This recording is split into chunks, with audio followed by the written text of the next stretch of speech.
Journey to Atlantis. After riding SeaWorld San Antonio's Journey to Atlantis for years, I longed to ride a version of this ride that truly excelled in the theming department. So finally, being able to ride Journey to Atlantis after it was closed on my first 2-day trip to SeaWorld Orlando was a true treat. But did it deliver as a roller coaster? Find out in this review. Journey to Atlantis at SeaWorld Orlando was the first Mack water coaster that was ever built, and was only the third water coaster ever built, period, and the second oldest currently operating behind E&F Myler's Big Timber Log Ride at Enchanted Forest in Oregon. With its building appearance, it is clearly trying to hide the small roller coaster drop element and pretend to be more of a traditional Shoot-The-Chutes ride, unlike more modern versions of Mack water coasters that truly try to show their coaster side. Dispatches for this coaster were okay, though not crazy fast with its capacity. The simple lap bar and the requirement to take all loose articles on the ride, even backpacks were allowed, seemed to speed things up. This, combined with loading 2 trains at once, while groups subdivided into the next 3 boats, made things go as quickly as they could on a low-capacity family coaster. I was able to get the back row for both of my rides, which kept me dry, though it looks like the front row, especially the right side, is the only row that will really get you soaked. After departing the station, you travel through some Atlantis theming. Despite being called Journey to Atlantis, you go straight into the Atlantis part, and then you go back and do the roller coaster and ride elements. The theming is nice, though it is difficult and unclear to really understand exactly what type of story is trying to be told. But this part has a feel of a decent yet antiquated dark ride. Then you travel up the first lift hill.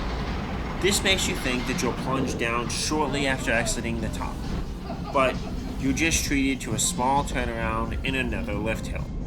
My complaint here is that the theming is basically non-existent at this point, so it really hurts in the immersion department.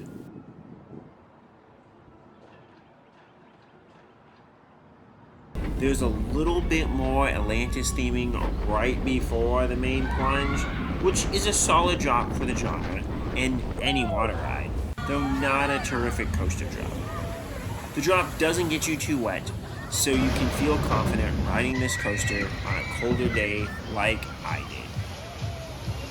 Then you float around the main plaza, which shows off this ride in style to the many onlookers that will gather around to wave and watch the boats go by. There's a small second lift hill here, which will get the front row completely wet on the small drop after it. So this is why front row riders will get soaked.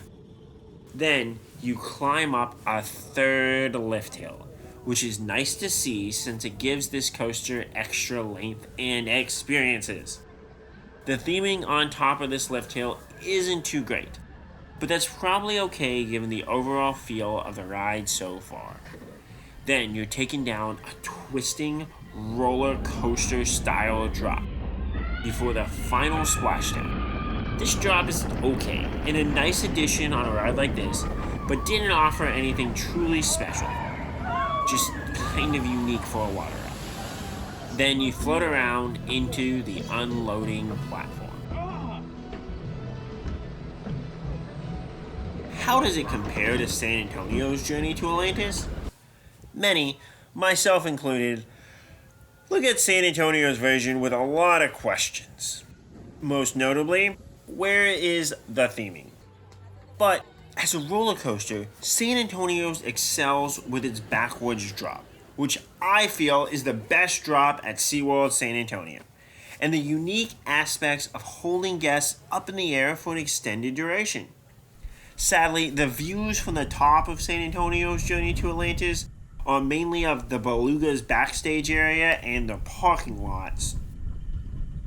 But I do really like this layout, especially as Shoot-The-Chutes rides become less and less common. SeaWorld Orlando's version excels in the theming department, especially with the dark ride section.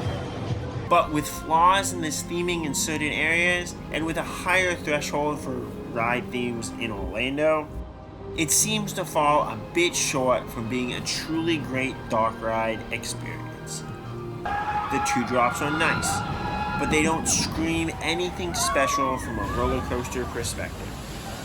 For those reasons, I rank San Antonio's version ahead of the Orlando version, especially for that nice backwards drop. Overall, how good is Journey to Atlantis? As a family experience, this is a decent ride, especially given its age. As a roller coaster, it seems to fail to deliver any truly special moments for me. I do give it a slight bump for its theming and place it right beneath San Antonio's Journey to Atlantis, or Six Flags Over Texas's Pandemonium. But place it right above two Fun Spot coasters in Freedom Flyer at Fun Spot Orlando and Hurricane at Fun Spot Kissimmee. Both of these coasters might actually be better at delivering roller coaster elements than Journey to Atlantis, but Journey to Atlantis' theming is what elevated it above them. How good do you think Journey to Atlantis is? Is it a good roller coaster? Is the theming nice? Do you think San Antonio's version is better?